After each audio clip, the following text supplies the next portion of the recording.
Well,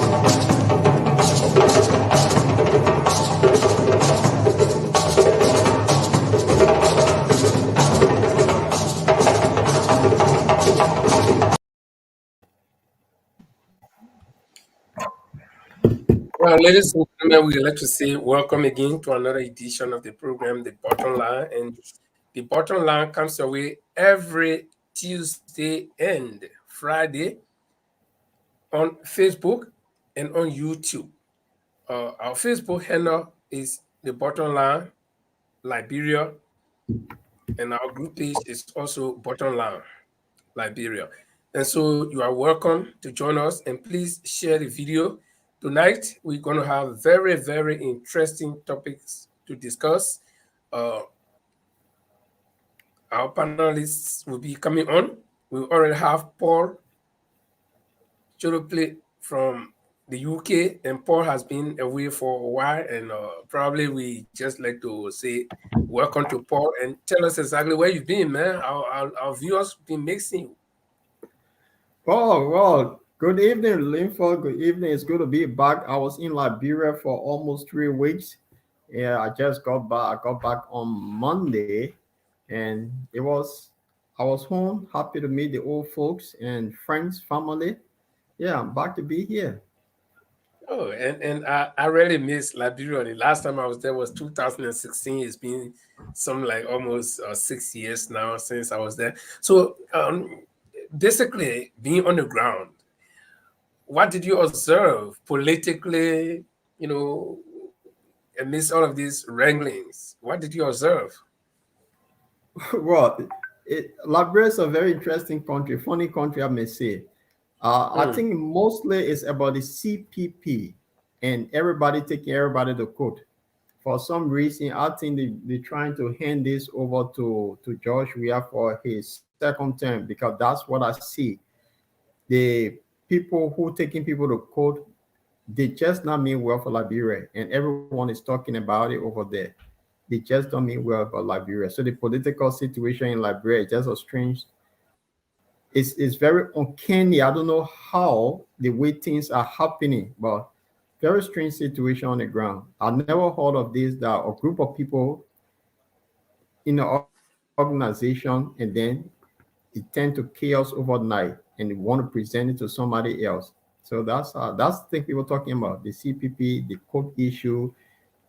They don't take in most ability to code, most ability taking the loan to code, you were taking comments to code this person back. It just chaos, crazy. That's how I see it. But how do the citizens respond to some of these things? I mean, were you able to talk to some people? How do they feel? Well, the thing is, a lot of people are confused, and information circulation in Liberia, people listen to secondhand or what we call hear the say. They don't really follow what the folding, they listen to third party information. So if I favor, say for example, I favor Musa ability, I'll talk the good thing about Musa ability. The people around me will tend to carry that news about Musa ability the way I said it, and they will add salt and pepper to the information that they got. So information wise, people not getting the truthful information. A lot of people are confused, and the people who you expect to know better, those people too are confused. So Liberia, I don't know. The whole place is just a strange situation that happening over there. The person who you think they learn and the person is confused. Then what you think about the layman? So, So it's almost like the blind leading the blind, right? exactly. Yeah.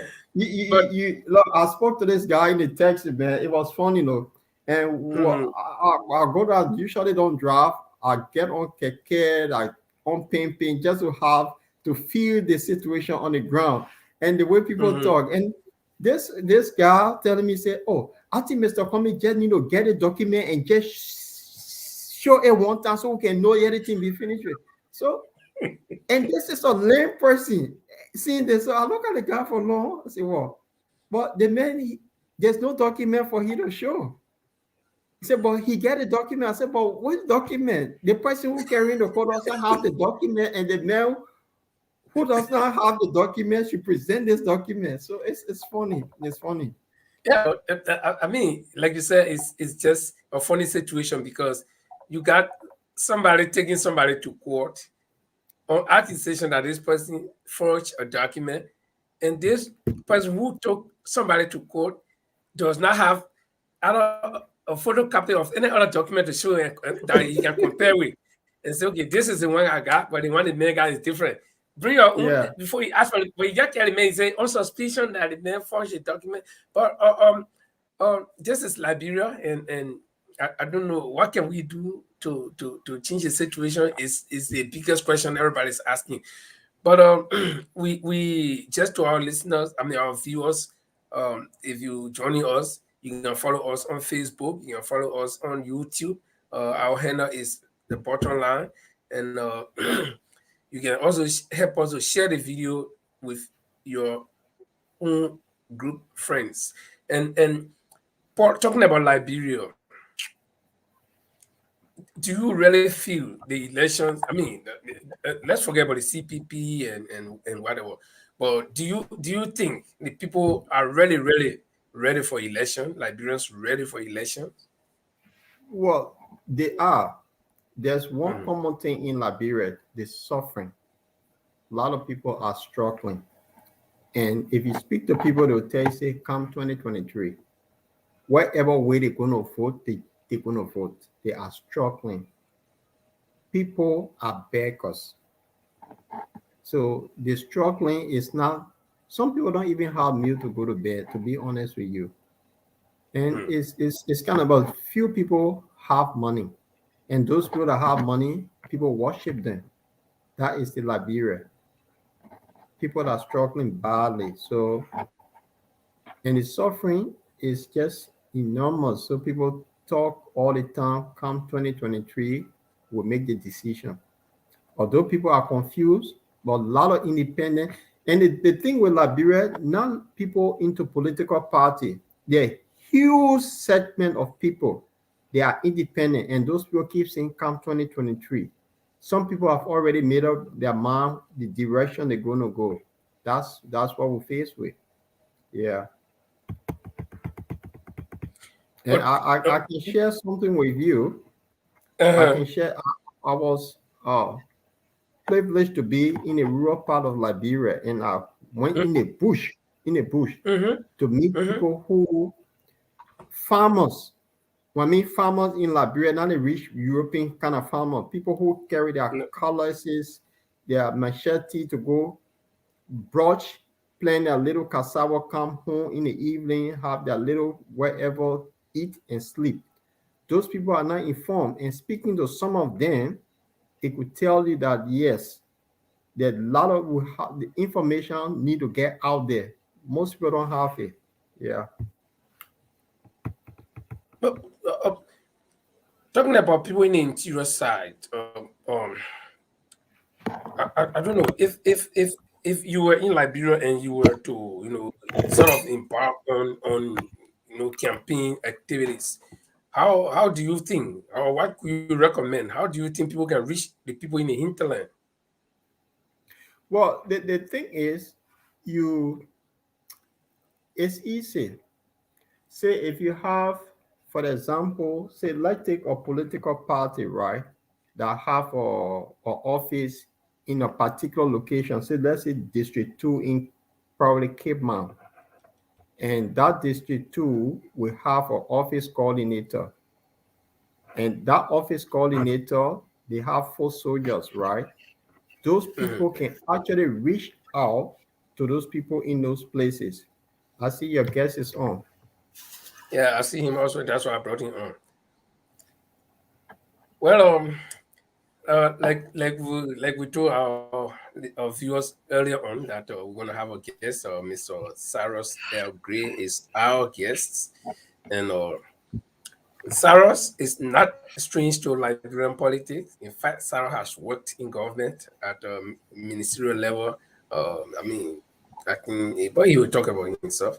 and Sarah is not strange to Liberian politics. He's versed with that, and he knows in fact he lives in Liberia presently. He's in and out, and so he's been a witness to some of what happens on the ground on a daily basis. Like you, Paul, you just came from Liberia, but Cyrus is based there and he's in and out. So Sarah is going to be with us this evening, and basically, we are going to be looking at the present status of the CPP, um, if there is still a future for the CPP, how does the condition the CPP found itself in be resolved? And these are some of the things we'll be actually discussing. And we'll have a couple of video clips that will also play uh, that we can discuss. And we also await our other guests to join us. Or hopefully, Chamel is going to be here or Antrick is going to be here. So it's going to be a full house. So, Saros, we let you say welcome. Though your lighting is not too good, but we can't blame you because you are on footing. You're not based where you are now. So if you can hear us, Saros, we let us say welcome and good evening. I can hear you. Can you hear me? Yeah, clearly. Yeah.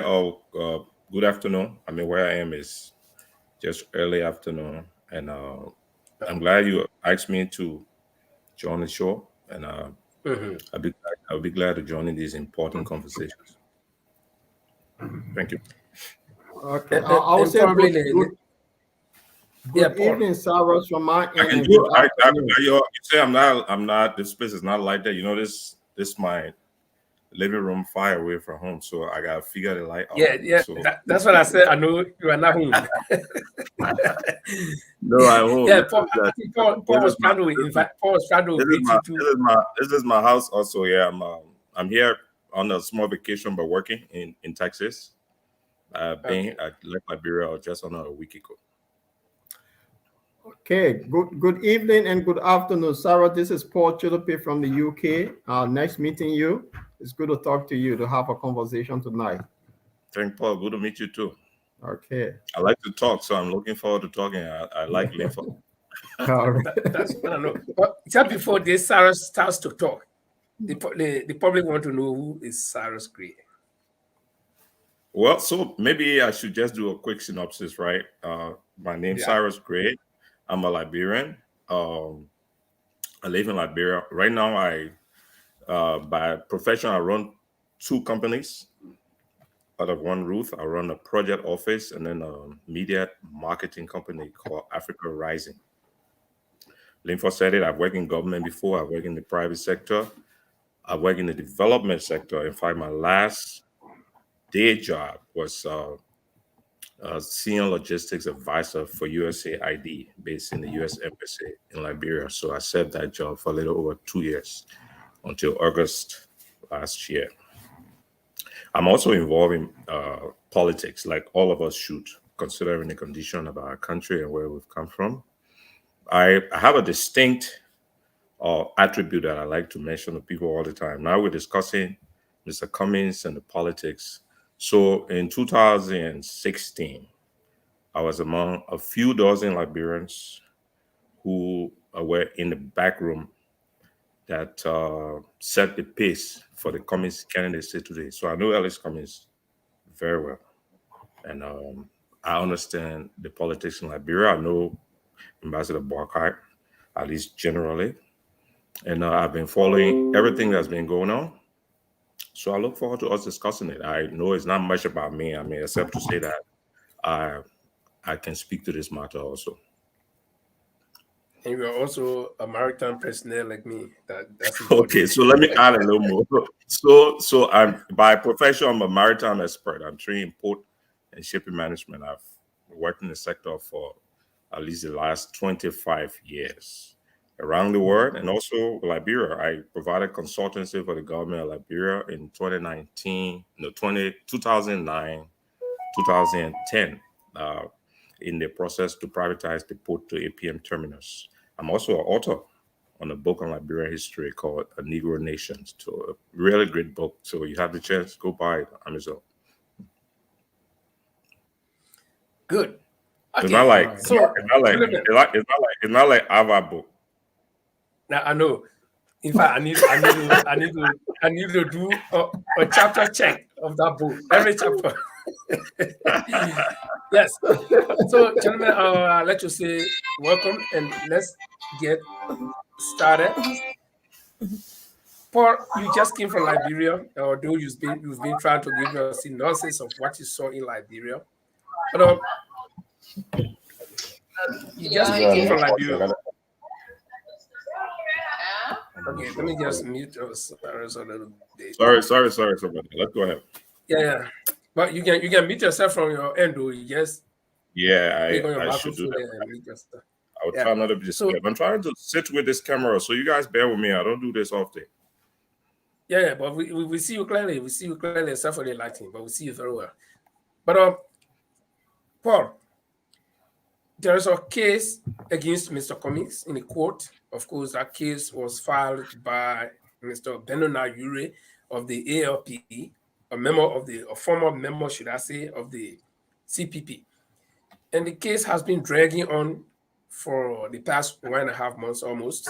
And this case, from the onset, it seemed to have momentum. It seemed that it was just going to go boom because the way it started off. But the case has been dragging on. And as we speak, there is no development within the case. The case is stuck at a point where the court is now asking Mr. Cummings to produce a document that Mr. Cummings seems not to have. As we stand, Mr. Cummings is given 72 hours ultimatum to produce this document, or else I don't know what will happen. I don't know whether any of us here knows what will happen. But what if, as it seems that Mr. Cummings does not have a document, what if he doesn't produce it? Uh, uh, Okay, I will be very courteous enough to start with our guests. Saras, we are now on the show all the time, so we So, give you so most let me of the give time. Yeah. let me give some context to what's happening, right? Mm-hmm. Without going into the background about the case itself. Yeah. So, the case is going on. I mean, unlike what you were saying, the case is proceeding. In the legal Mm-hmm. issue, you have procedural issue and you have the discussion of facts. So Cummings and two of his officers have been accused of forging signatures on the CPP framework document and also Mm-hmm. of altering the document. He's been so accused by Bernard Ure. On our laws, private parties do not prosecute crime.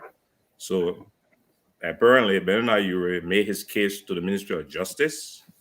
So the Solicitor General and his legal team are trying to prosecute Cummings on behalf of Bernard Ure. There are a couple of things that are surprising.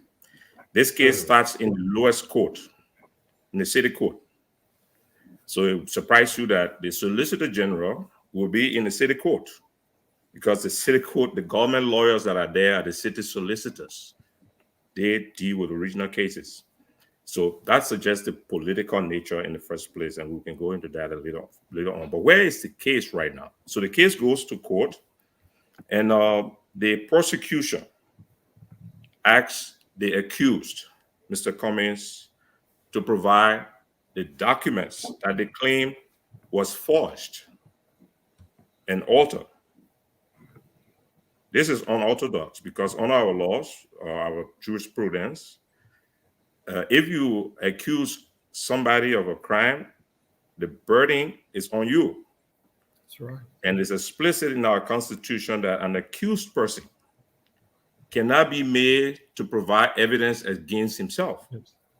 Now, if the argument is that document is the evidence, then from the legal perspective, you shouldn't be asking Cummings for it. My other question would be, how did the Justice Ministry even decide to prosecute a case if they are now asking for the evidence? Because this is the case that Ben and I should have made to them in the first place, that look here what they have done. They forged the document and would like you to prosecute them.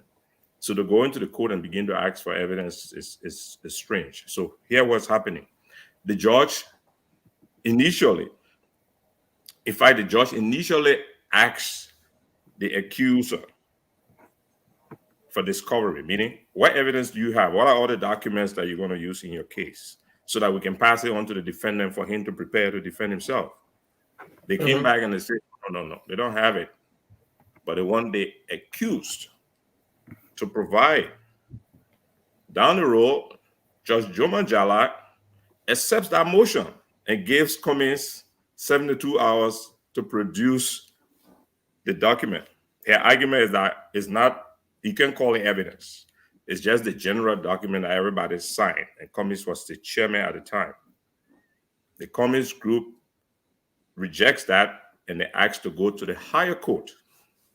I understand that yesterday, the higher court, the Circuit Criminal Court A, accepted the ruling of the lower court that Alexander Cummings and his team should produce the document. Right now, the reading is that they might take that to the Supreme Court. So this is basically what's happening.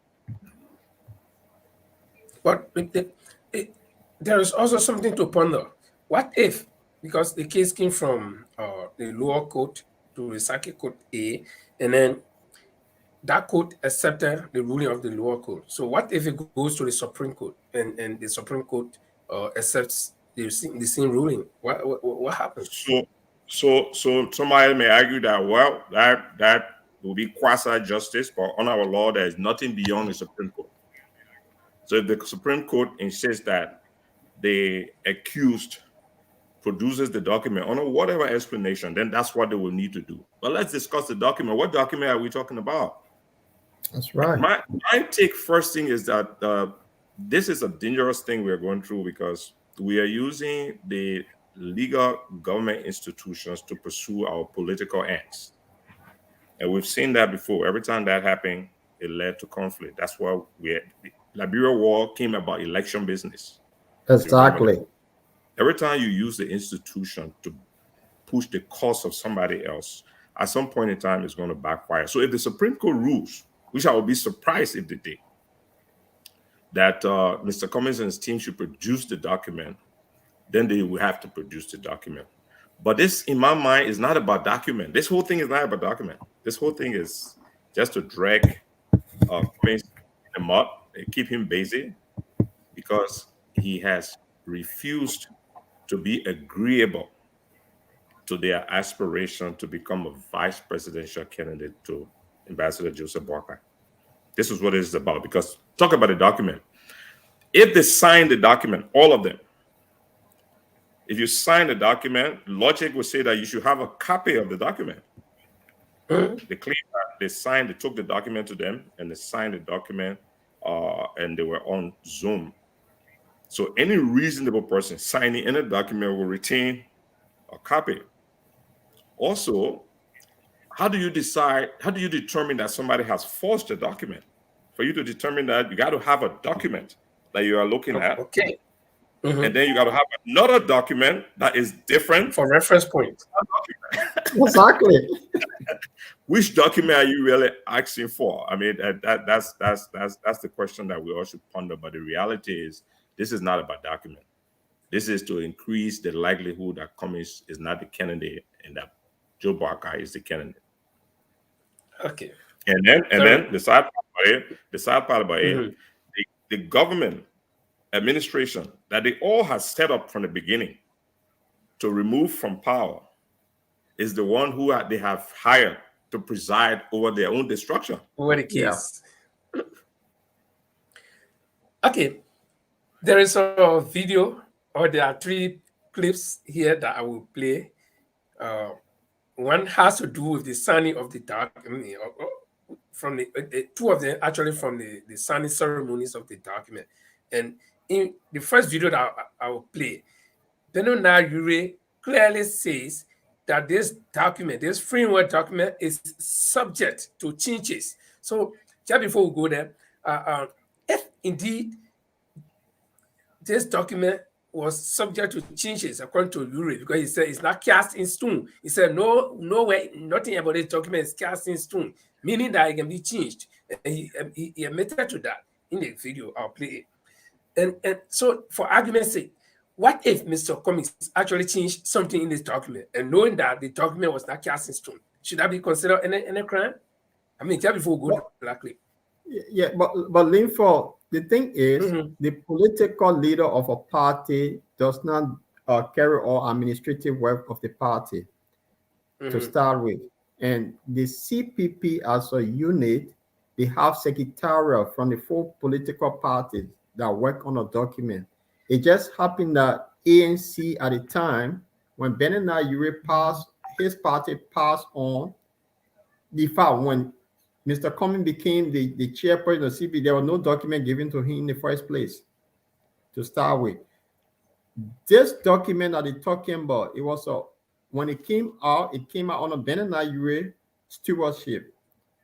And there was public outcry about the things they had in that document. That's why they brought the lawyers together.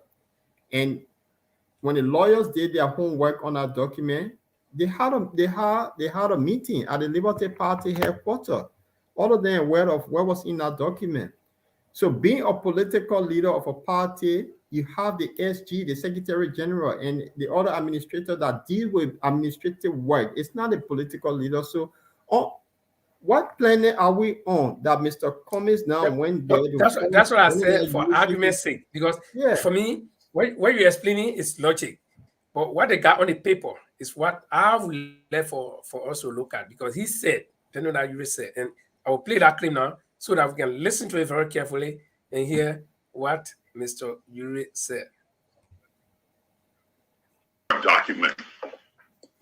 I want to remind all of us that this document is a living document. Nothing in it is cast in stone. This document, I believe, will move from imperfection to perfection. Once we have agreement among the four of us, we will certainly make the changes or make the corrections to ensure that the aspiration of all political parties are taken into consideration in this document. This document, I want to remind our political leaders that we are the first four political parties. We must be inclusive. We must get all other political parties on board.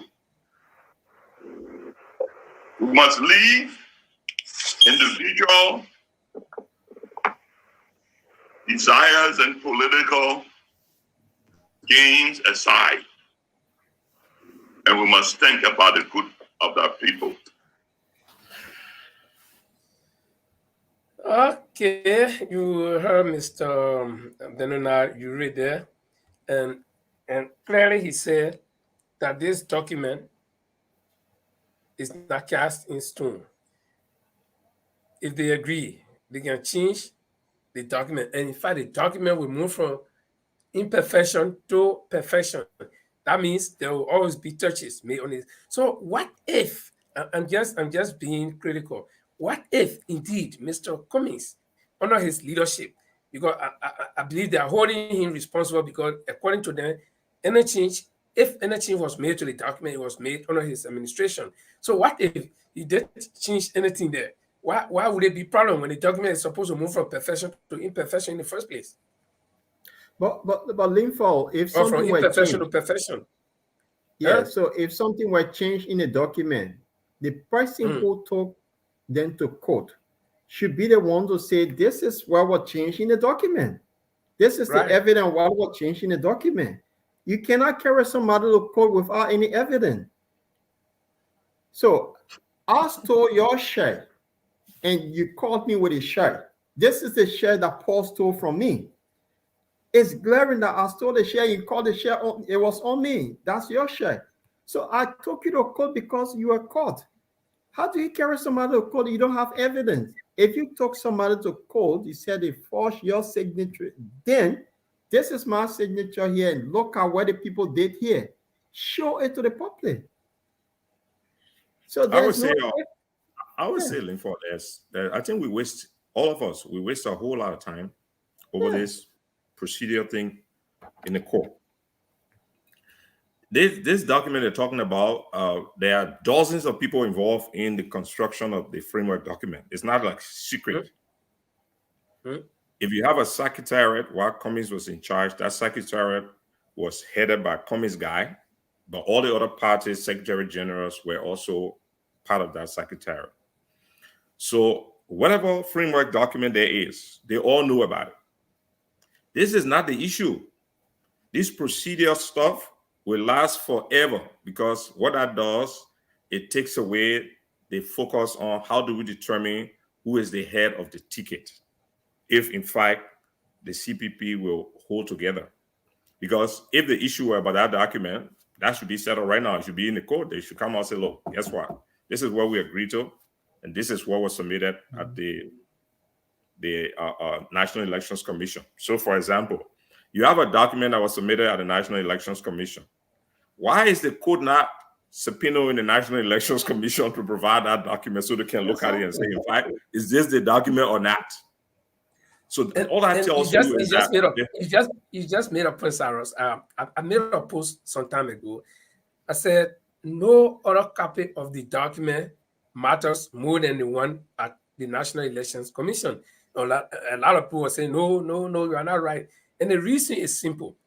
This document that was submitted to the National Elections Commission was a document that certified or that granted the CPP that power to even field candidates in the past by-election and other elections. Okay, so if I had a copy of any document, you have one copy, and we send the main copy that we all depending on to the CPP and to the Elections Commission, and that copy is validated by the Election Commission. So how important is my copy now? How important is your copy? Because that's the point. So if you're saying, Linford, that somebody altered the document, then you're saying that it is the document at the Elections Commission that was altered. Right. Because that's the document you are operating under. So why don't you pull that document so you can look at the alteration? Yeah. Right? But again, like I said, this is not the issue. This is politics. And I think the more we talk about it, like it's an issue, we really give breath to it. What's on the table right now? What's on the table is the failure of the opposition leaders that were blocked together in the CPP to make a determination on who will head the ticket. And many things are playing out. How the Liberty Party is breaking up, it's all part of that same equation. The framework document in its initial form suggested how this should be decided. The first stage, the leaders will reach a consensus if they can. I think part of that consensus was where one camp was saying, look, a good winning ticket would be Omer Boakai on the top, or Alex Cummings as the vice presidential running mate. It seemed to me it sounded like a good ticket, but that has to pass the consensus because you can't force anybody to be anything. If it doesn't work, everybody went there as equals. Everybody helped their vision. Everybody raised their own funding. Everybody, I don't go to contest the candidacy because of somebody's idea. Thank you. And you can make an assumption that, hey, the other man had a wife, he live it old now, let's give him chance, and all that kind of argument. According to their own understanding. Just before you proceed, Sarah, the last time I made an analogy, like, Liberia has been fighting all along to go to the World Cup, right? We play in the qualifiers all the time. We don't even go to, the finals. But the day we go to finals, we lucky we beat and go to finals. Then we meet Brazil, Germany, France, all the teams have been carrying the trophy. They say, well, Liberia, you come in, my man, go to fifth place. We play here, they beat me here. They say, well, because we've been here all the time. So that we don't want to get experience. So you, Liberia, come in, playing in the World Cup final. Go. And not only that, if I may add to that analogy, we also say, okay, same money. He played for Liberia a long time. He now made it to the World Cup. They will not read now. Let him can play. Yeah. In fact, he was Africa best, world best, everything best. Can play.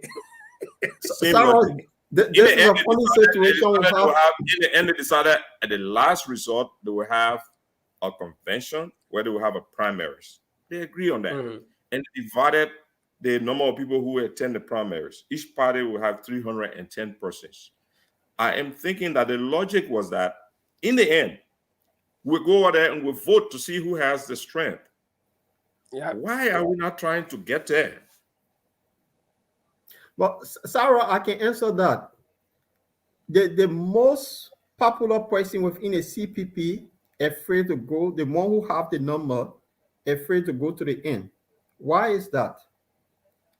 They want everybody proclaim that he have the number. So everybody know you the statement he's going to this thing, and this they keep saying this guy should be number two, number two.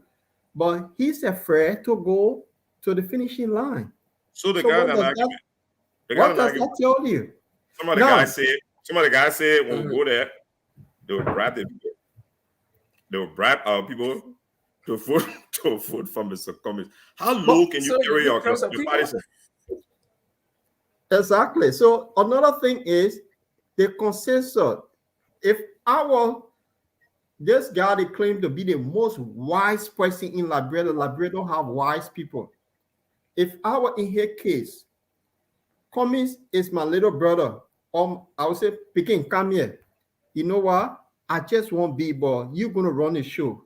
So let's settle the thing here and come up. That what wise people do in the back door. You were wise, you couldn't use common sense to say, okay, my man, let's sign an agreement 2 years. I'll run it in and then I'll pass it on to you. I just want to be. You might Peking, listen to me. That common sense. But instead of Why? But let's put ourselves as a people. yeah, Look at our country and the depravity that we're going through in this 21st century, where there are huge opportunities, where countries are relying on knowledge, on energy, on the best yeah, resource. Why are we not having a competition for our best people to run our organizations, whether president or the port or the Ministry of Finance? How am I hearing people saying, look, they probably been trying like hell. Let's make him. Is that not the same thing we had 4 years ago?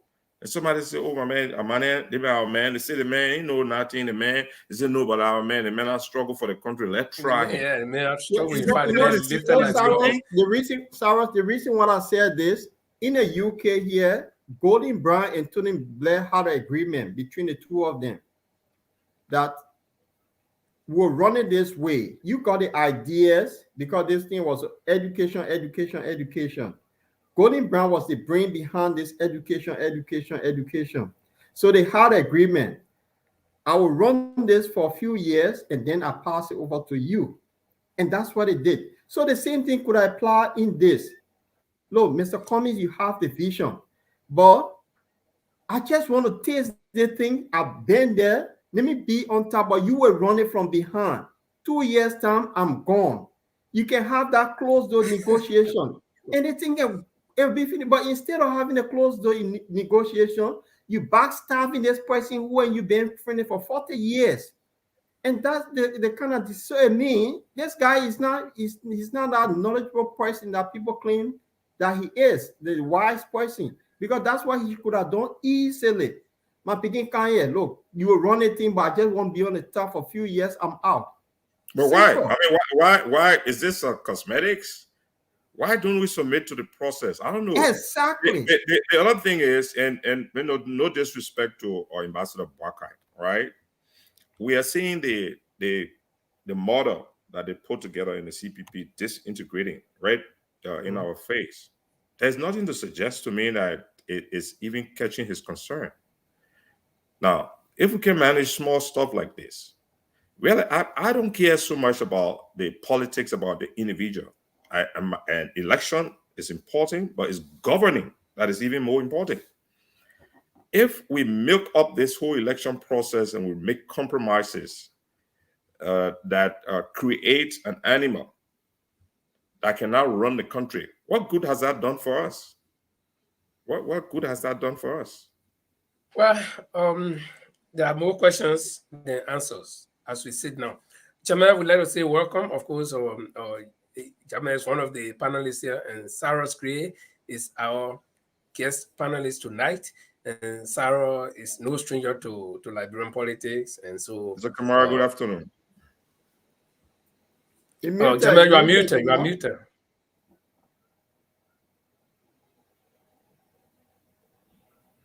Hello. Thanks, Mr. Gray. Thanks for coming to our show. You're welcome. Thank you. Thanks for having me. Well, I want us to tailor our discussion a little more usefully. Mm-hmm. How do we move forward? Because I mean, I quote Cummings. We're moving that gradually. I mean, I gotta play. We're actually admiring the problem. That's what Cummings would say. I got all of these. I got all of these things on the table. We'll come to that. How do we solve the problem? But we want to lay our background or premise for what's happening and for people.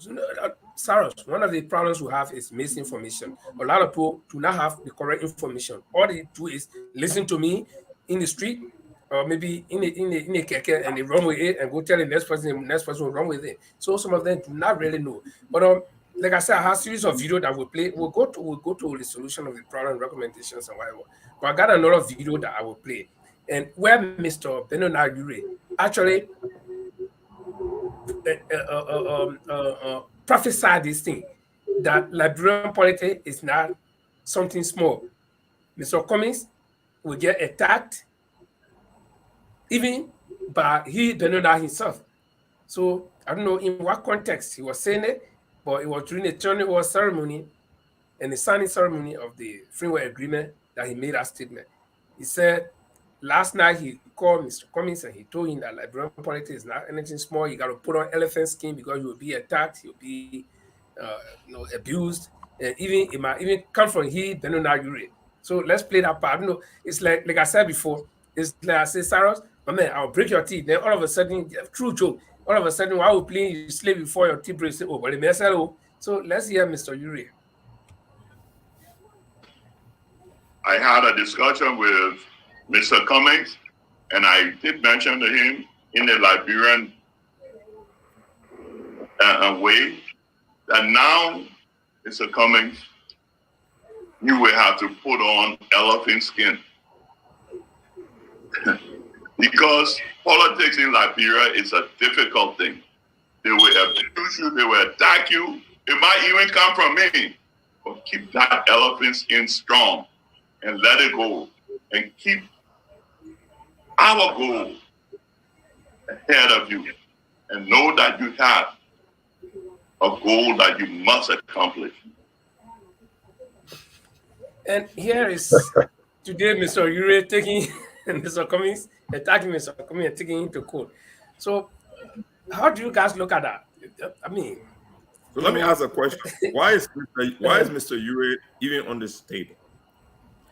So in the last election, the Ure party had 24,000 votes, representing 1.56% of the eligible votes cast. Yeah.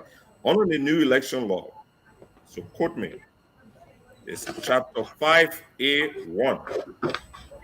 Any party or candidate contesting the election that does not garner 2% of the vote is supposed to be deregistered by the National Elections Commission. Why are we having even Bernard party even in the meeting? Yeah, because the reason why we're having that because we don't even enforce the law. The CPP. Because he's in the CPP. So to be in the CPP, he had to be a political party. If the laws were enforced, he shouldn't be a political party right now. That's right. And it is people like that who don't have people behind them who can create confusion. And I'm saying, so do you think do you think the ANC can take on that case? Does it have merit? Yeah, any private citizen can take care of it. I just been really busy as I'll go to the courthouse and the junction to re-register Bernard party because they did not meet the quota of 2%. Well, Jamel, you just joining us. Probably you've been following us from the backstage. And is there something you want to touch on? No, not much. And I think I agree with Mr. I'm with Mr. Gray, what he just said. It's just quite an interesting case. And I think we've said it. clip you just played with regard to Ben Ayu, I think it's a kind of, it was an advice from Mr. Cummings that it was coming. I think we've said it on this program a lot of time that Liberian politics is not an easy thing. You got to play it dirty. And you just not walk into the park. I think Mr. Cyrus Gray will attest to it. I also have said on the show that Ben Ayu party is a family club. It's not a party. And what he just said, he just brought to our attention that I didn't even know about that part of the election. I mean, the number of people you should have reached camp members, or if you don't have that, so Kamara, let me restate that. Let me restate that so we all can take note of it and validate it. Okay. If you go to the Elections Commission's website and look at the tally for the last election, every party and the number of votes cast for them is there. Ben Ayu got 24,000 votes, representing 1.56%. If you go to the new election laws, which you can pull from the internet, Chapter 5A1, any party contesting an election that does not get 2% or more of the votes cast should be deregistered. Any independent candidate, whether for president or for the legislature, will be barred from contesting for that same position for the next 2 sets of election. That is the law. Yeah. So under such a condition, then you shouldn't even be on the table. So the question here, Mr. Gray, is like ANC has a case. Right after Mr. Cummings take National Election Commission to court for allowing Mr. Cummings to be registered. Is that a case? Yeah, but the National Election Commission, the way the law works, even if somebody violates the law, somebody who is affected by it has to take it to the court. Yeah, I'm saying so that means people ANC has to take NEC to court for not deregistering ALP. Is that the case? Yeah, but the NEC can come back and say ask the court to enforce that law right now. But if they were to enforce that law, then by extension, there is no CPP. Yeah. The other thing is the CPP document we are arguing about. It's a private contract. It's not binding on anybody. So if somebody thought that, okay, they put something in the stuff that I did not agree with, the ultimate option they have is I just pull all of that stuff. It's not binding. This is not a coalition. It's a gentleman's arrangement. Agreement. But it's binding. Not, Mr. Gray, No, if it's in law, it can be binding. If it's not written, it's a private contract. It's not binding. So the Elections Commission regulates. And so how does it go? How does the government get tangled in here? The government has a political interest in making sure that the president we are getting re-elected. Yeah, so if the antagonists are in conflict, it would be good for them to keep that fire burning. But as far as the CPP is concerned, right? The CPP is a cooperation of 4 parties who have agreed to feed single candidates in elections.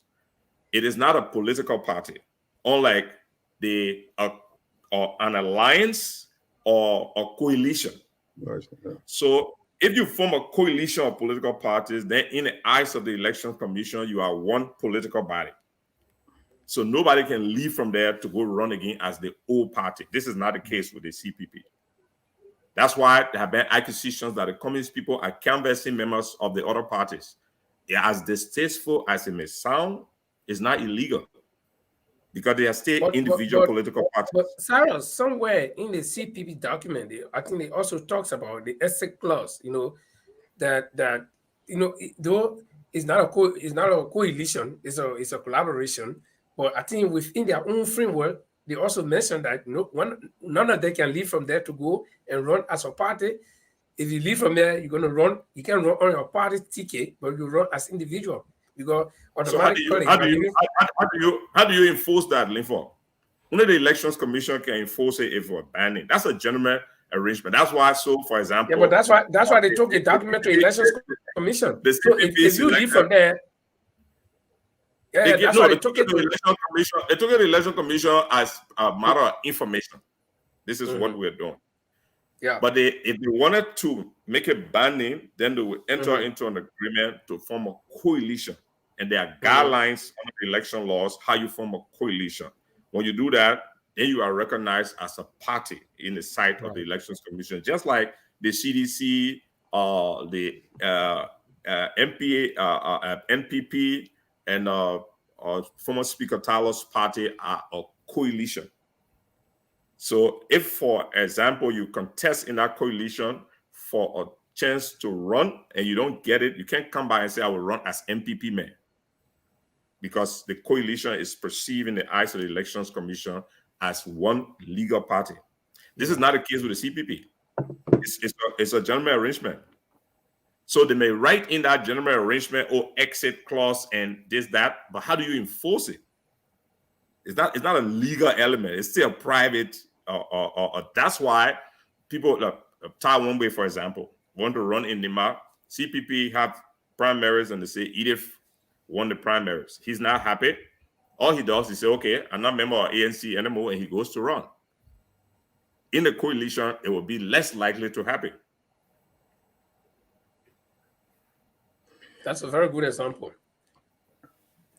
So the way forward now with the court case, that's what I'm interested in. The way forward. Okay, the way forward with the court case. Before we go there, is the court system in Liberia, is it trusted? The court system in Liberia, is it trusted? I would say categorically Is it trustworthy? No. I mean, can anybody trust the court system? It's a kangaroo court they're running in Liberia, so no, it's not trusted. If you look at what happened to Camilla Jana, we tell. I want everybody to get short answer to that because I got a video clip that I want to play concerning that. Jamel, Paul said no, it's a kangaroo court. It's not trusted. I'm not a legal person. I think there's some sense to credibility to give to the justice system in Liberia. I think some credibility must be given to them. It's not 100%. I can get it 70%. That's very hard, Jamal. I'll give my reasons later on if the debate passes on. Okay, Cyrus. The justice system in Liberia, will you really trust it? So I'm a public fixture in Liberia, so I will just take the fifth on that one. Okay. Now, after asking that question, I'll play a video back. After asking that question and with those very beautiful answers, I'll play this clip from the past elections, and let's hear what he says about the before you play the clip.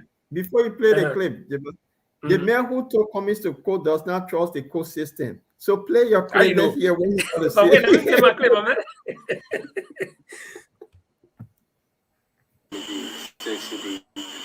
It relates to your credibility as a senior citizen of Liberia. No. Where you going to carry the coercive and legal remedy at that court? The judiciary system? Don't you trust the system? No. We don't have a judiciary system in this country.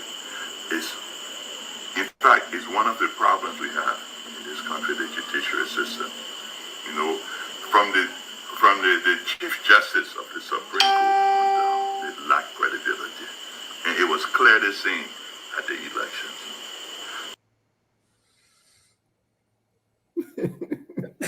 I don't know if Mr. Gray still want to reserve come on this. Well, I really don't. I can say I honestly believe that Benda Ure is not credible. For me to say that the whole court system is not credible, look, we see a whole lot of things happening, but I'm in no position to make such a declaration. Yeah, okay. I think that's a fair statement. Cyrus, we are entitled to your opinion because definitely what we say here, we already have that disclaimer that what we say here, we are not authorities on anything.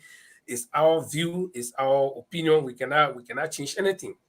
I mean, that is set in place. But we can comment on it, we can say what we feel about it, and that does not change anything. So we respect everybody's view here. And so, Jamila, yeah.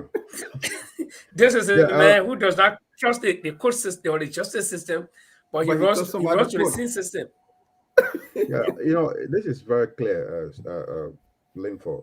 If you look at what's happening in Liberia, probably the court anywhere in the world, court procedures are influenced by those in power, and it can be played with. It just depends the connections and network we have. With regard to Liberia, it's just what's playing out right now. And in other cases, I think some people have seen cases in Liberia where justice has been served. You can't say it's not trustworthy. Like Mr. Gray said, UA is not trustworthy. We know his deals. He got into the party just another spoiler, just to get the case messed up. And we knew, I told you on this program that a colleague told me, and he also very, very aware of the Liberian politics. He said, Jamal, at the time of the 2023, end of 2022, 2023, they're going to break that collaboration into pieces. And I'm telling you, and that's going to happen. And that's what's happening now. So I'm saying to you, I'm still want to repeat Mr. What Mr. Quay said. I believe that you and many Liberians are not trustworthy. We know what the deals he's been doing. So he's there to just mess it up. And they discuss this. Then, if you see what Cyrus, I'm sorry, not Cyrus, Cyrus, what's the name again? The prosecutor is doing. Serena Cephas is doing right now in Liberia. If you look at it, so I can say that Serena Cephas is not credible. But I'm not talking that's about what I want to come back to, where he's saying his interpretation of the law. You can see it's elementary. I'm not a student of law, but you can see what he's saying. Just making some. You can see how he extending the case. There are a lot of cases on the docket that need to be looked at. Like I was talking to Paul a couple of days ago, the death of the former president's children. Where are those cases gone? These are murder cases. I mean, these are criminal cases. Still need to look into it. We have people that are suspect, alleged criminal murderer. Those cases are not come to the docket. So what we are saying here, you can't just tell us. I mean, you cannot calculate say that Liberian judicial system is not credible. It is. What about the other system from down the line? The Circuit Court, all coming down to the Supreme Court.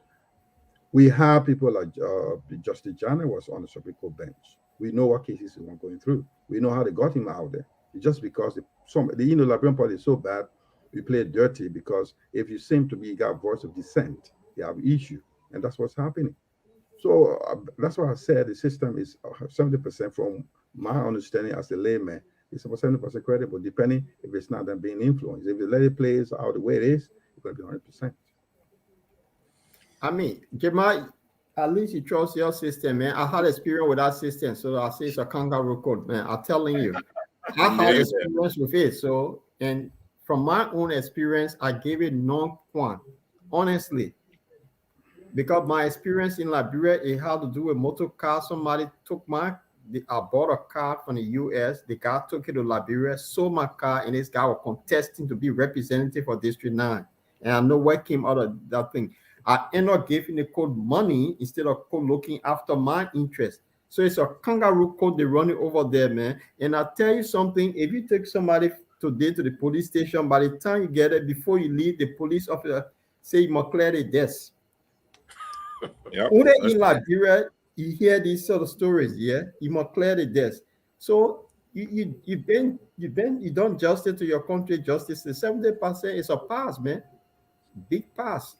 But I give it 0. But I just want to ask, since Mr. Gray is kind of aware of what's going on, what the statement made right now by Mr. Yuri, can I go against him, like in the court, like if it's played by it's been taken to court as evidence that he has stated in court. You use that to sway public opinion, but people, this is free speech country, you know. It's just that somebody who will be making such a statement and then turning around again to say they're using the quote would just be hypocritical. But on this issue, we're just discussing something about the credibility of the quote, and I hear even in the case of your car, it begs a bigger question. You can see why we need good leaders in the country. Thank you. You can see why we need transformation in the country. I hear this whole thing about selecting head of the CPP and all that is politicized more towards electability or these kind of people who can be elected without considering whether, in fact, they are the right people. The same people who play the same old game over and over. The election is just an event. After the election, how do we govern? We have to elect people who have the ability or who manifest the ability to change the system, to change this. We're having an argument over the old man who will be somewhere close to 80 years old 83. Around election time. Everything we're doing right now is And I beg you, I mean, I'm judging from what I see living in Liberia, he's almost as though he's absent, right? The critical issues are going on right now. People building towards elections. The instrument that they've put together is collapsing. He is the chairman. There's nothing that suggests that it's an asserted effort to take control of that. We're talking about running country, where if you have accident with a motorcycle, the guy's coming to try to burn your car and all that stuff. If you can't even manage this small yo-yo, how you trust into that kind of situation? And this One of the this things is that one of the this things is the one of the things biggest that one of the question. things that's making this conversation easy is the well, people will tell me, say, oh, Mr. Cummings doesn't understand Liberian politics. And by connotation, it means he's not con. He know Yeah. the tricky things. Why are we looking for a tricky person to perpetuate the same thing, to feast on public resources and perpetuate poverty? Why can't we just face up to this issue and to try to change? Who has changed their country? Look around us. Terry Rollins to talk about who they. I mean, he went over there. He was not no BS. He set new guidelines. Those who didn't follow it, he dealt with them. They were not trying to perpetuate the same old thing. I mean, look what we caught up in. We're discussing some kind of tactic in the courthouse. Con, Serena Seaforth, and a bunch of government lawyers there who think that if they do something that will please WEA, it make them to sustain their job. They are the ones who are the actors in our show. And we're watching it. We need to have real strong discussion of where do we need to go. To tell you the truth, Mr. Cummings, Boakai, Benla Ure, if they're contesting for the presidency, we should be putting these people on the hard plate to find out whether in fact we think that they are capable to run the country rather than deciding, say, okay, these two people look like they can win. Can they run the country? That's the question we should be asking. And this is where I come in now to lead us into what can be done. Now, you see, Sarah's touched a very important point. Under Daniel Agure, the CPP was in its embryonic stage. Yeah, it was just formed. And so there were these corrective measures that were taken or whatever just to keep it floating. Thanking Mr. Cummings. And under Mr. Cummings' reign, the CPP matured and they even won seats in the election. And so Liberians started to build confidence in the CPP. Okay. Normally Kanga came in and then the CPP got sick. Now the CPP is on life support under the most senior mayor who, quote unquote, has been in government for years, who should be the choice of the people who believe in the old status quo that he's been around for years, so he should take over. But this man has been very, very silent. I personally would have thought that from the onset of this thing, whether normally was say the chairman, from the onset, Omen Boaka being the most senior man among the four people, he would have called the whole group behind closed doors, no secretary, nobody, nothing. Gentlemen, you come. Uh, I heard you say something. What you say happened? In fact, you bring all the if anybody get any copy of the CPP document, you bring it. And they sit down there and talk behind closed doors and see what happened. But this old man failed to do it. Probably he has ulterior motive because I've been talking to He people didn't from feel he those didn't days. feel live for what is going on is an attempt to give him the space Yeah, so but that Cummings is agreeable. did he actually If call he, such meeting? it's not in his interest to do that because the So, idea is to get Cummings out of the way so that he can get a clear way. The man is the That's main why I'm planner facing of what is happening. He is the main person behind it. He's the planner. So But his silent. does it benefit him? Do you think it Of benefits him course, in any way? yeah. Oh, but But that's it. And he did not today, promise from running. Then he think he got a chance. So he's the main one, mastermind the whole thing. You cannot be the one behind the strategy of somebody and then come out to say something else. He is the main one behind it. So And his no, silent makes there's a no reason sense. why I asked you. before I left Liberia, it was Serena Seaforth was floating the notion that in fact, some of his witnesses at Mhm. Ambassador Boakai and Yombli Kanga. So that should suggest to you which direction they're going. But to look at it from the bigger picture, there's nothing that tells us. There's nothing, in spite of what's happening in Liberia. There's nothing that tells us that the Unity Party that was just rejected by the people 4 years ago will win another election all by itself. Yeah, If somebody that's argue and why say, I asked "Oh, the question whether Ome Bwaka, Omer Bwaka has the numbers," if we are depending on those numbers from 2017, 17 then maybe Josh Weah will win the election because Josh Weah's number was higher Ohio. than Bwaka's number. Yeah, but this is why I asked our question whether he thinks by undermining Cummings to get Cummings out of the way would benefit him in any way. Because see what will happen here. Here is a Unity Party people who said that if they do go to primary, Cummings might likely buy them. Okay, so they don't trust their own voters. Now, if Bwaka walks out of the CPP, the Unity Party might split very badly because there are people who believe that they want change, okay? And they will say, okay, our party will not stand any chance, so we'll go to the side of Cummings, okay? And nobody can hold them because, I mean, Or the side of President Weah. yeah. And so why does he think that it will benefit him? So I think the whole game is a failed game for everybody. Everybody's going to lose.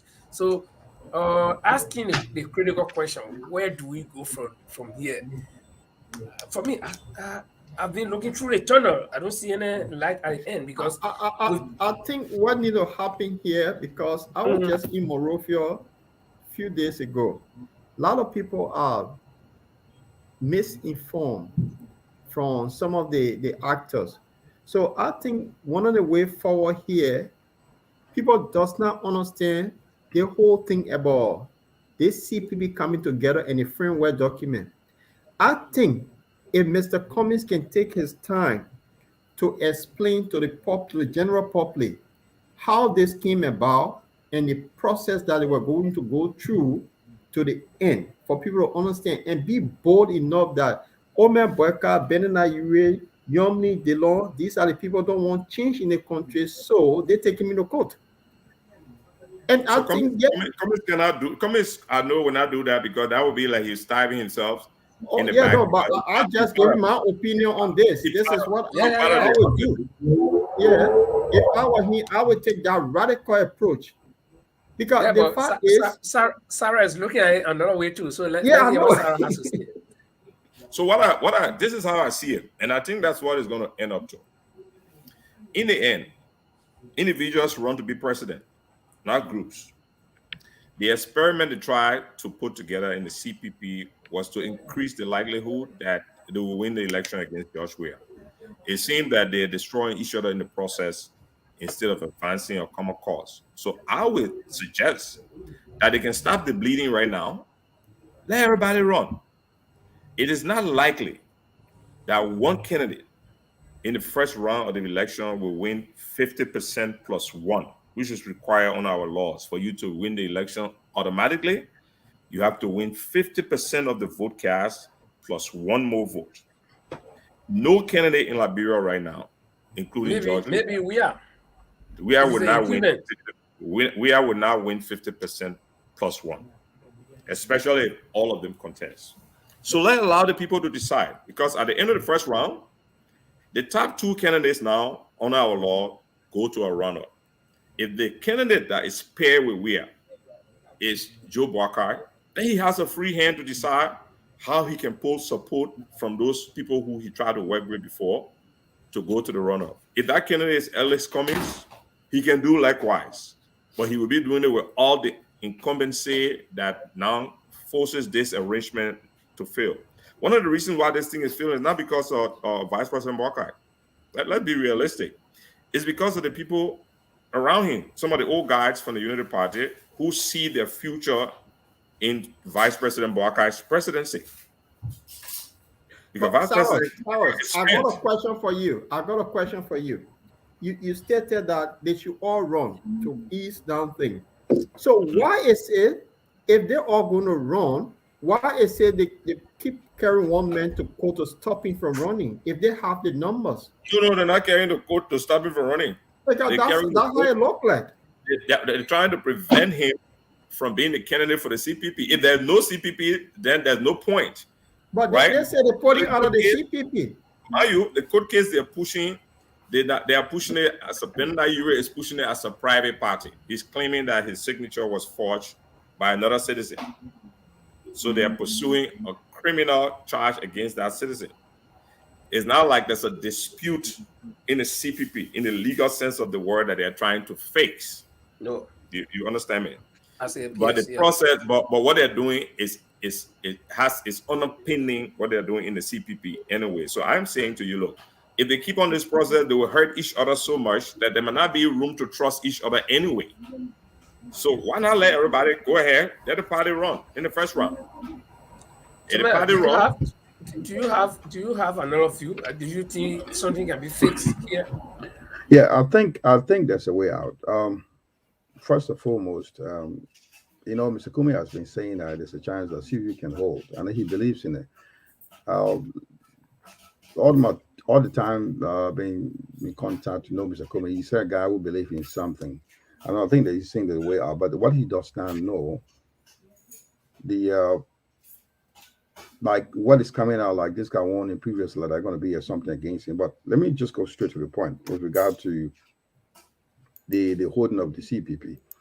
There's a chance that there will be a correlations where other small parties will join the CPP in the future. One.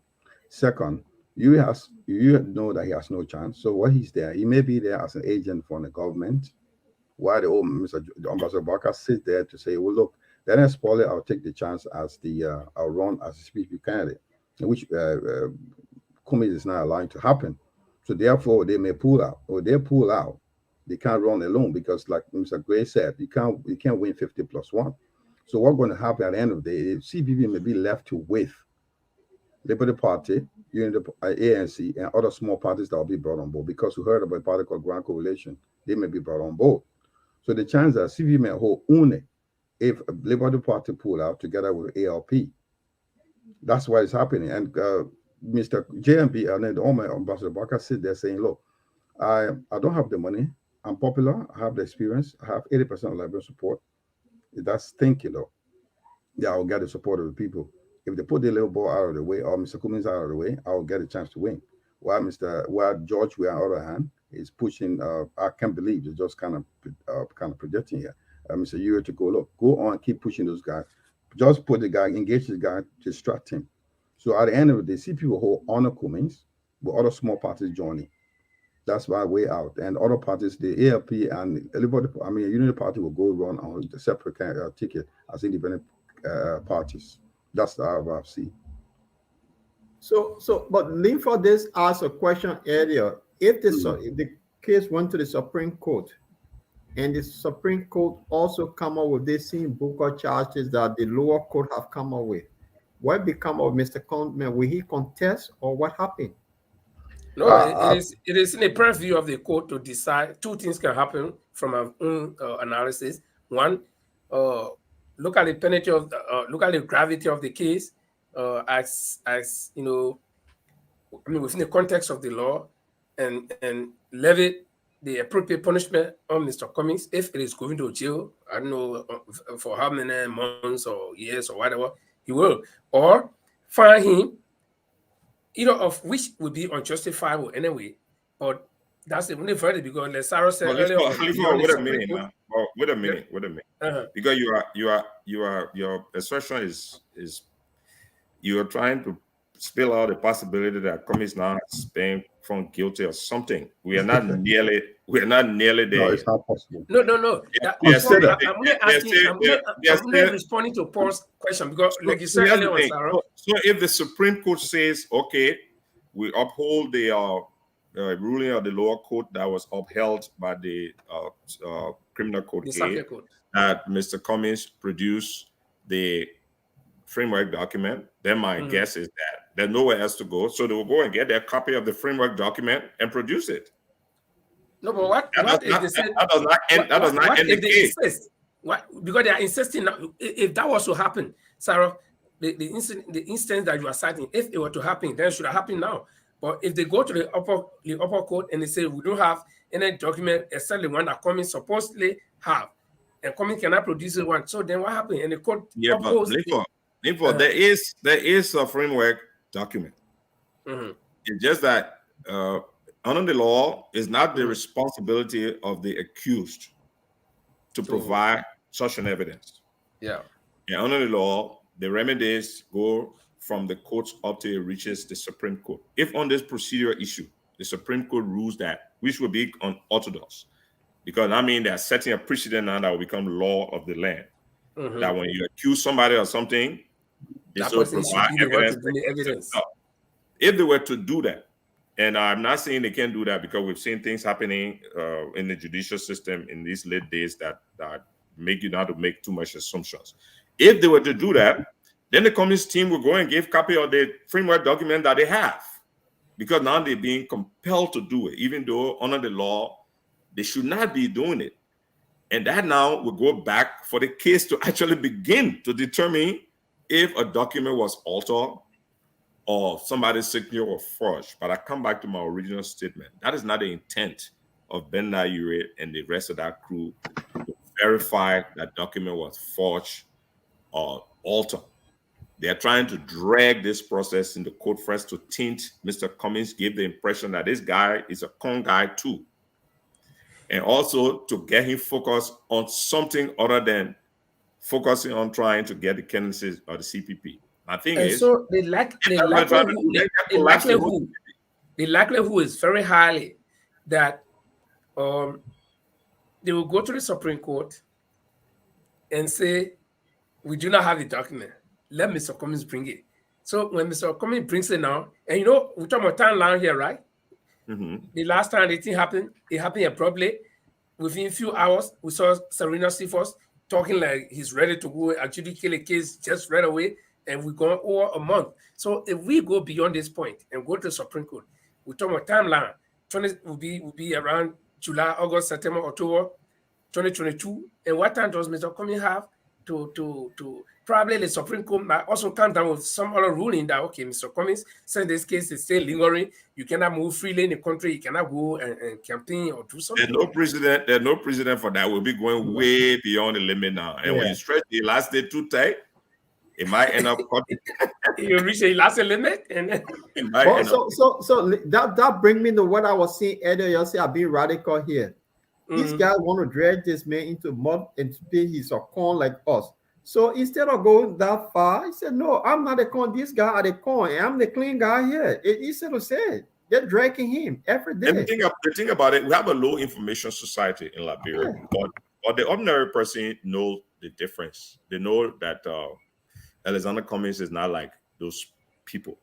You don't have to think too much to know that as an ordinary person. No. But the ordinary people are locked into, I'll tell you something that will blow your mind. So in 2016, I went in Liberia doing some work, and I joined a convoy with arranged by Tai Wombe for Cummings to go to Nima County for the first time.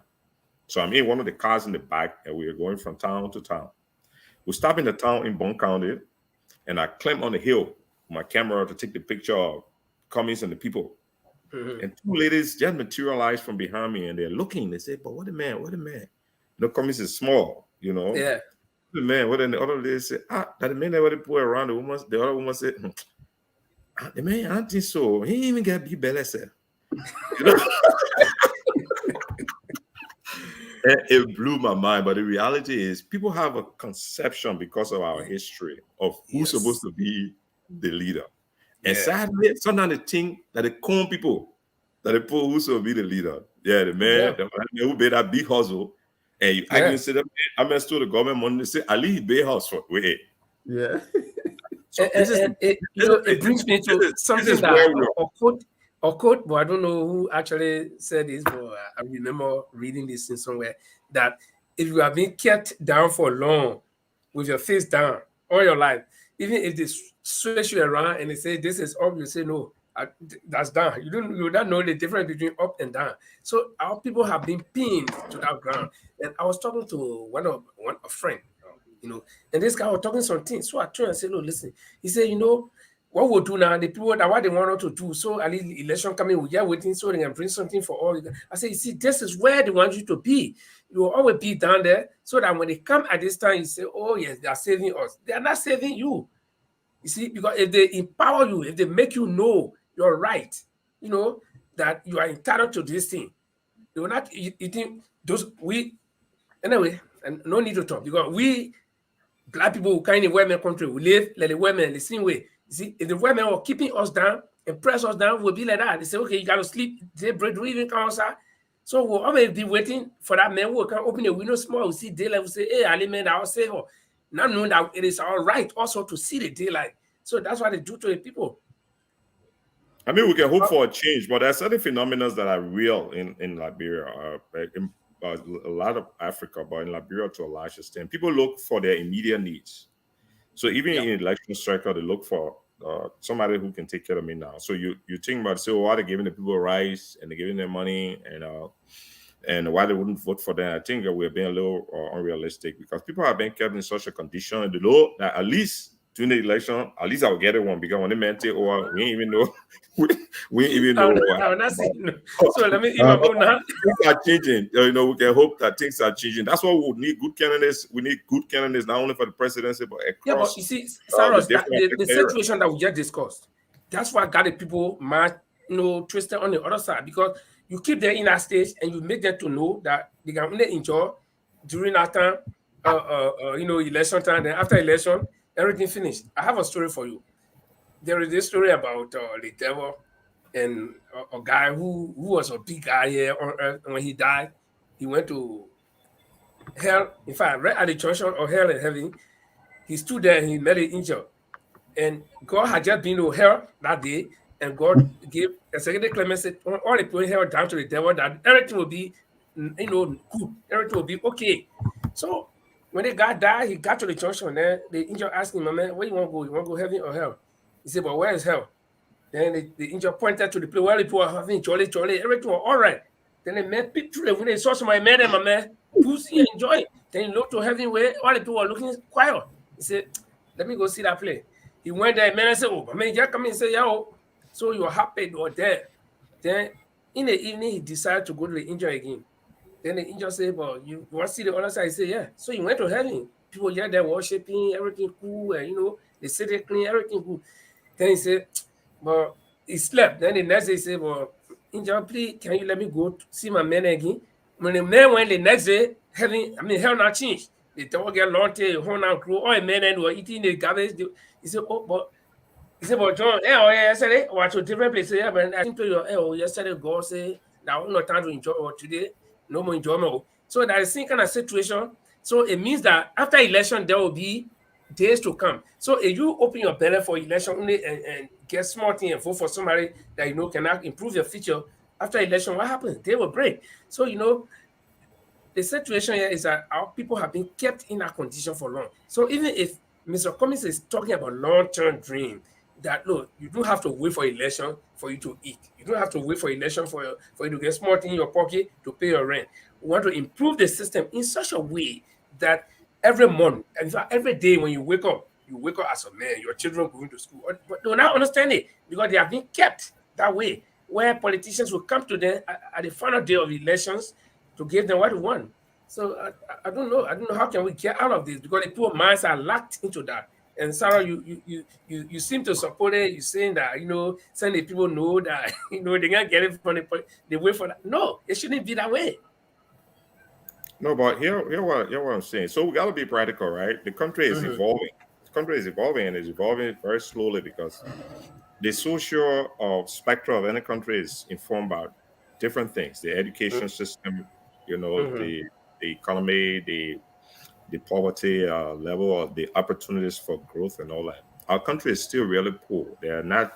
The country is the people rely upon strong figures, in the community to say, oh, this is a guy who got money. So maybe people go around to get something from him. It doesn't matter to them too much how he got his money because that the standards that have been designed in the developed world for upward mobility is a little too silent in Liberia. So people don't see themselves thinking long term. Look at our legislature, our elected positions. I mean, you have people who have had instances where they were accused of malfeasance before election. People made noise about it, but they were still elected by the people. Those things don't mean too much to the people. That is why candidates like Cummings uh, we who believe that we should have such leaders, we have to be a little more forceful because it's going to be a tough call. If you set up a platform and you go, in a poor neighborhood and explain everything to people, how look, we can make sure everybody get opportunities, you get internet, you get blah blah blah. People are wondering, say, what did you what did you bring, for us? So we have to inculcate all that as we move forward. But the guys in the opposition, especially the uniparty guys, many of whom I know, let me tell you, they're smart. They also want to get to power because there are not many opportunities in the private sector, and Liberians are not daring. So people look at government's position as the primary area for you to be able to make for yourself and your family. So if you got a guy like Cummings is a threat to Ben and Ayuri. Cummings is a threat to most of the old politicians because they don't understand him. They don't know whether they will be able to cut deals with him. The case of Omer Bwaka, I'm not saying he's corrupt, but he's old. If you become president, there are people who want to run that show, more or less. And those people, these guys can have their way with them. They think quick pro quo, and I will say it clearly. And that is what we are actually discussing right now. And they will fight out of desperation to ensure that a guy like Cummings does not make it to the presidency. That's what all this thing about, all this court case and sound. Cummings is not able to forge anybody's signature. Look, Cummings just dismissed Ava. Some people will not dismiss him. I'll tell you a story. In the early part of the elections, when Cummings came to run, Cummings sent for me to sit in his office and sent for the chairman of the party, Lafegu. And then he wanted me to witness the question. There was this lady who was filing charges against President Weah in Atlanta for child support. Mm-hmm. And Cummings remembered the lady's name because she was Secretary General of the ANC before in the initial part of the association. So he asked Gu, "Is that the same lady?" And Gu said, "Yes." He said, "Are you behind this thing she's doing?" And actually, Gu paused because he didn't know whether to answer yes or no, because you would think, politically not a bad thing to get bad news from the other guy. And Cummings said, "No, I don't do that. Don't go after people's families or treasure other people's misfortune because you are contesting with them." And Gu was blank face and left the room. And I looked at Mr. Cummings and said, "Wow, what was that?" If I were running against George Weah and somebody came say they're trying to arrest the man in the States, I would probably I would be the one to push it put some further. money to to produce more copy of that paper. But the guy does not have that in his blood. And over time, I've seen that. That's not a guy who go to forge somebody's signature on what ground? What how to say enhance his Benefiting. position in the CPP. But the reality is that this guy is a threat to the old order. He's new, he's smart, he does not need to steal anybody's money because he has his own money. He has the respect of the international community. Uh, uh, they're afraid. That's what all this is about. That's what all this is about. But as we're trying to find a way forward and ask our question as to whether there is anything that can be fixed, and I see some people posting comment. Sorry, we can't see your name because we are streaming via Facebook. We are streaming through an app, and then you receiving us via Facebook. But also, we cannot see your name. It only appears Facebook user. So probably if you could write and put your name at the bottom at the end, then we'll know we'll give you a credit. But this writer says the truth of the matter is that Mr. Walker wouldn't live up to any agreement between Mr. Cummings and himself. So meaning that if even somebody tried to there is this former senator of Maryland County, John Ballot or somebody. He was on the Tomo show this morning, and I think prior to that, he's been moving around talking about brokering of peace, or trying to see if the CPP can come together and and and and and start again all over. And at a point, he blasts at all of the CPP members, or leaders for what's going on. But then he also insists that if Mr. Cummings had agreed to go second to Mr. Waka, then we wouldn't be this far. So then he dilutes his own effort that he's trying to make, knowing fully well that nobody went to that agreement as an underdog. no matter how many votes you had in the past elections. The first thing for us to know is that all the votes that you had in the past election, they are not your property, they are not coins, or they are not something that you just check, you put somewhere and you seal it up. The next election, you're going to open it up and go. Two things might have happened between 2017 and now. You either have more votes than 2017, or you have dropped tremendously in the number. So this writer is saying this. Is this the case? Do we do? It said that Mr. Waka wouldn't want to live up to any agreement, so that means nothing can fix.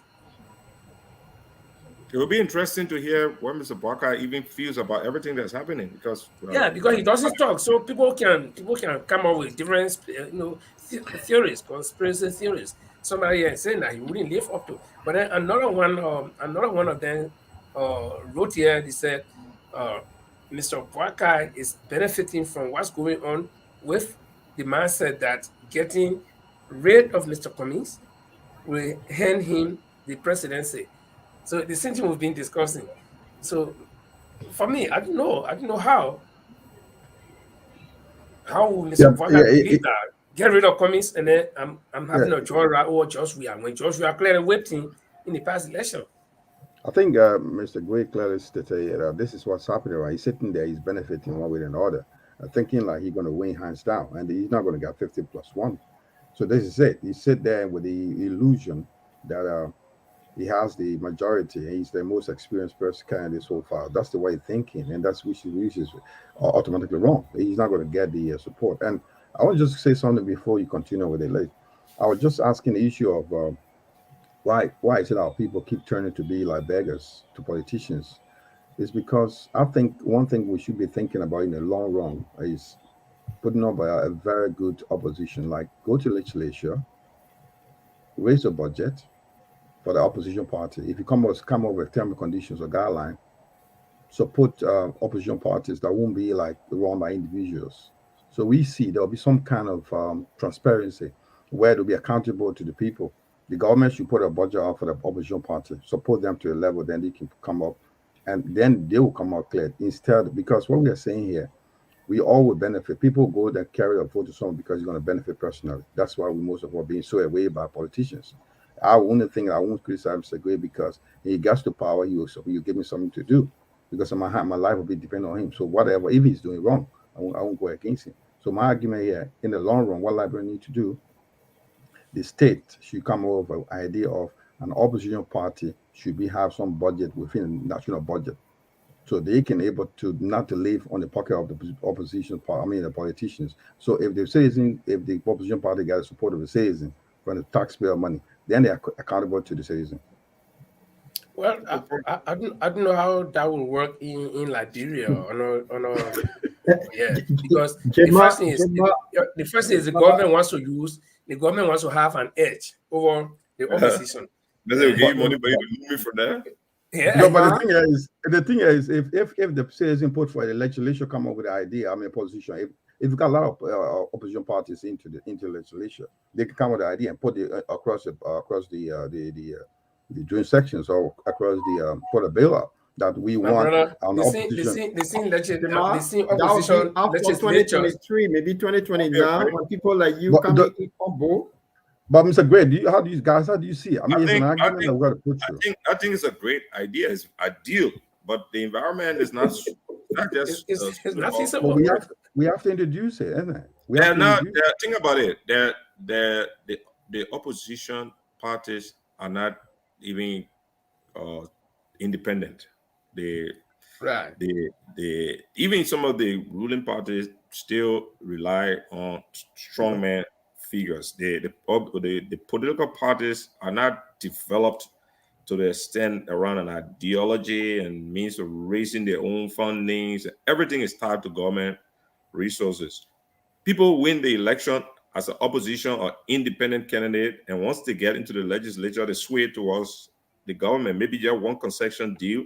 People came, they want to give something to ArcelorMittal. They call it in the room. They say, "Well, we'll divide this money," and everybody now on board. It's because of poverty and the social systems that have not evolved to the level where people can make independent decisions. And unfortunately, this is what we have to work with. It's like the country will have to go through this One of my friends used to tell me, say, it takes normally 9 months for a lady to conceive and deliver a child. So if you bring 1,000 ladies, it will still take 9 months. It's not going to accelerate the process. Each person will still go through 9 months. And we are where we are as a country where the the war, the displacement of our population into the diaspora literally destroy our social institutions. And we can argue for what we can get our leaders and all now and now, but the kind of systems you're talking about, my brother, we have to evolve over time. And at the beginning of it is the economic independence of the ordinary citizen first. So, Mr. Gray, you talk about our people are not educated to the level that if you want to engage them, you mean you have to give them something, a handout, before you can even spread a good message. Okay, I was in Monrovia a few days ago, and I met a group of young people. They One of the things they mentioned that they kind of confused now and it disappointed now because of one person that they were so believe in, and that person let them down was Senator DeLong. They kind of changed they were looking for. So who the politician that will come to them now to convince them? They see everybody in that same pot. So what sort of message? I mean, you on the ground. What sort of message that? How do you move the needle from that thinking the way people think about you have to get a hand out before they get message, or how to build confidence back into them that because they don't let you down, look at this other person. How do you turn that around? So first, Dylan is my friend and brother. I think we put too much on his head. That's why Right. Nick trying to break. Let me tell you, like I said earlier, the our expectations are much higher than the reality of our country. Our people are poor people.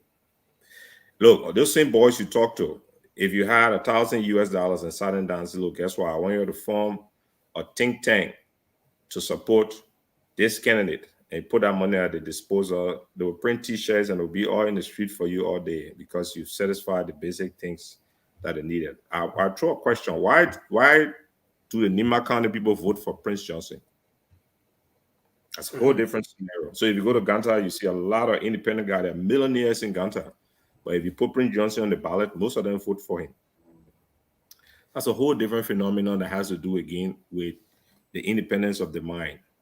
Some of our systems are based on just relationships, tribal relationship. This man, our own son. Even in the Barca camp, one of the biggest arguments about Lufa County, we don't care whether the baby old or not old, our own son. Yeah. We're not even taking into consideration whether he has the ability to govern. These attributes will persist in a society where people are still not socially, intellectually independent to the extent that they can disagree with their brother on the basis of fight rather than the basis of rituals or culture. So we just gotta work our way around this thing. I mean, look, Mr. Cummings goes out there, he's building, contributing to schools, he giving scholarships to people. These are all good and futuristic. But he need to devise some more bag of rice. Yeah, you need to go to the market and give people small business loan. Those short-term things, that's what people rely on if you're trying to win elections.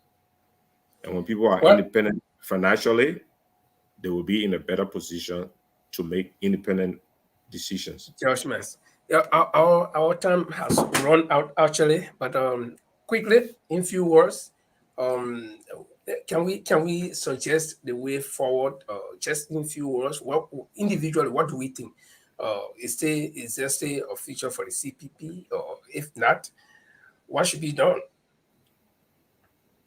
I'll go first. I'll go first. Mm. I think there's a future for CPP. I think George will at some point will get involved. He'll be afraid of this guy being thrown into court, or he's been kind of being intimidated or being silent. So because of the fear, I think there will be a lot of protests out there, and which may also cause a lot of international attention. Therefore, the case may be thrown out of court, and the CPP, URE, and Unity Party may not stay in, and where other small parties will be brought on board. So that's the future for CPP. I think that's what I think. That's my section so far. I think the case will be thrown out of, but it may drag a little bit. It'll be thrown out of court because of the fear. George Will may get involved later and say, look, if this case continue to drag on, this guy's going to court with the international connection still far. I may be embarrassed, and my government may be on the life support. So therefore, I don't want to get that kind of calls from the outside telling me you need to get involved in that to settle down. So that's what I think so far. Okay, I will come to the other two of you, but there is very interesting comment here that will contribute to how we think the next step forward will be. The seen writer before, he says the best way forward for Mr. Bwaka and Mr. Cummings to go through the process as agreed upon through the CPP framework document. I stated earlier that Mr. Bwaka will not live up to any agreement between himself and Mr. Cummings. They could decide that Mr. Cummings goes second to Mr. Bwaka a few years, and then Mr. Cummings to take over from him. Mr. Bwaka will not live up to that agreement. And the reason is simple. Mr. Bwaka and everyone else agreed and put in place the process for them. So I don't know okay, let me continue from here. Yeah, the process of selection. But what he's saying here is that whether Mr. Cummings and Mr. Bwaka can go back now. So then I don't know. Well, is it like between just the two of them? Because as the term, Benona Ure has already received, I think, petition from his members to leave the CPP. So how is it going to? Is it going to be like a new arrangement if such thing was to hold water? Put it. Well, First thing, Bernard Ure, good number of his members are signing off and they're leaving the party. Anyway, probably doing for him what the Elections Commission should have done. And brother here said that the CPP should hold. The impasse in the CPP is who should be the candidate. Yeah, that problem has not been resolved yet. So, and that time is not on their side. All the shenanigans is all about that very issue. The best way to deal with it is to take that off the table and let everybody run. Because at the end of the first round, then it will become important now to create a collaboration to go against Joshua in the second round. And at that time, it will be clear who the candidate is. It will not be based on agreement or consensus, because the people will have decided who are the top two candidates in the first round of the election. And I'm saying this because the longer this drag, there are a lot of bruises that will come out of it. People mistrust, people will hurt each other to the extent that they might not be able to fix those kinds of stuff going to the election. Mm-hmm. Okay, Paul? Yeah, what I think, I mean, I'll look at the other way. The two other parties decided they want to leave. And then you have two parties, the Liberty Party and the ANC still hold their gun that they're going to stand together. The Liberty Party is split. Yeah, so already split party. But I think those two parties can now ask the other party to look, take the case from court. You can go your separate way. Let us contest the election. Instead of you dragging this into court, you can go, you're free to go. And the split Liberty Party and the ANC can now go their way and find their own coalition. That way, see, so I think Mr. Bility and Mr. Cummings need to come and tell them, you're free to go. You go. Let's forget about the framework. We should go our separate way. And so, Sarah, what you said, I think I agree with you. That's what they need to do. Yeah, then go their separate way. Yeah, but if you attach the power, they will tell them take the case from the court. The case in the court is not about holding somebody in the CPP. The case in the court is accusation about forgery.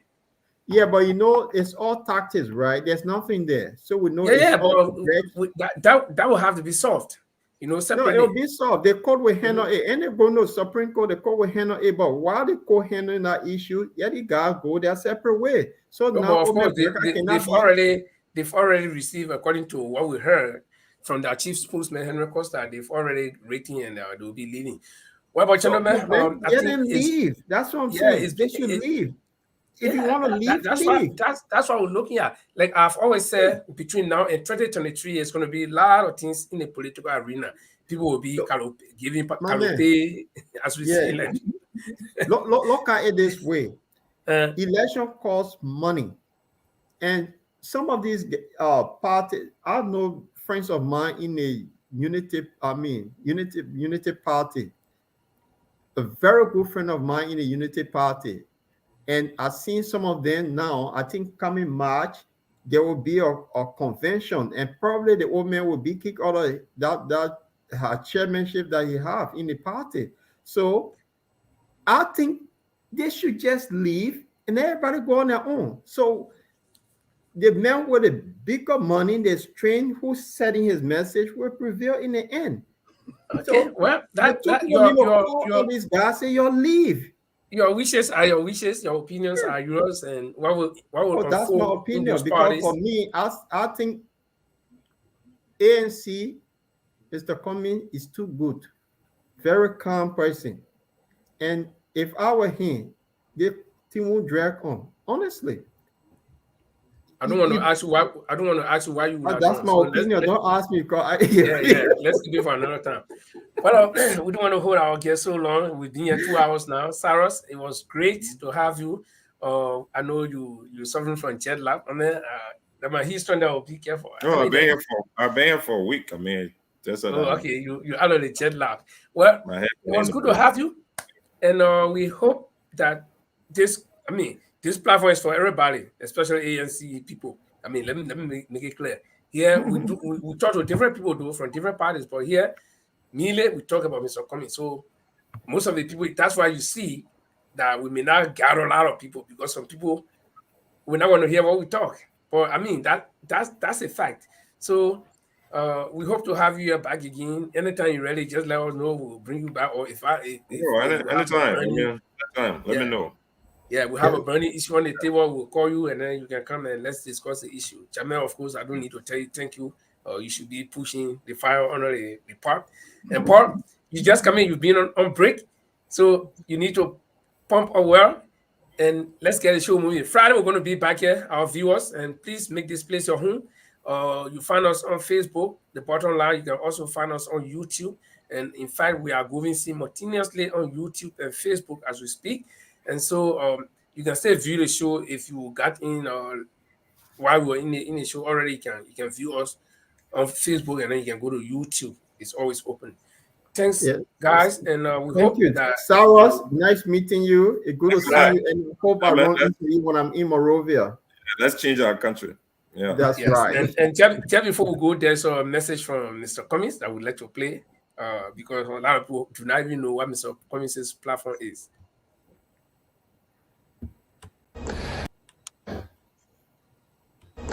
My name is Alexander Cummings, and I want to work with honest men and women to change Liberia for the better. I want to open the doors of governance to all capable persons. I want to use the collective brain power of all of our men and women. I want to build a nation of self-sufficiency. I want to build an environment that thrives on and promotes a vibrant Liberian private sector. I want to ensure that we are a nation where education is key in all of our national development priorities. I want to create and nurture a development agenda that ensures our young people have jobs when they graduate from school. I want to create an environment where our women have access to equal opportunities in every aspect of our society. I want to promote a system that uses our country's natural resources for the benefit of all. I want to see our country flourish beyond our wildest imagination. We are capable of doing it if we work together. We may not all agree all of the time, but we can set aside our differences and work towards charting a new course without the infighting, backbiting, and backstabbing. Whether you're a member of the ANC, ALP, LP, or UP, we must channel our support for individual candidates into championing our collective objective, defeating the Weah administration in the 2023 presidential and legislative elections, and ushering in a governance more prepared, more capable, more experienced, more skilled, and more honest men and women. With your help, we can move Liberia to being a better country. I thank you. God bless you and God bless Liberia. Okay, good night, guys, and thanks a lot. Good afternoon to you, or Saros. It's good to have you there next time. Bye-bye. Bye-bye. All right, guys.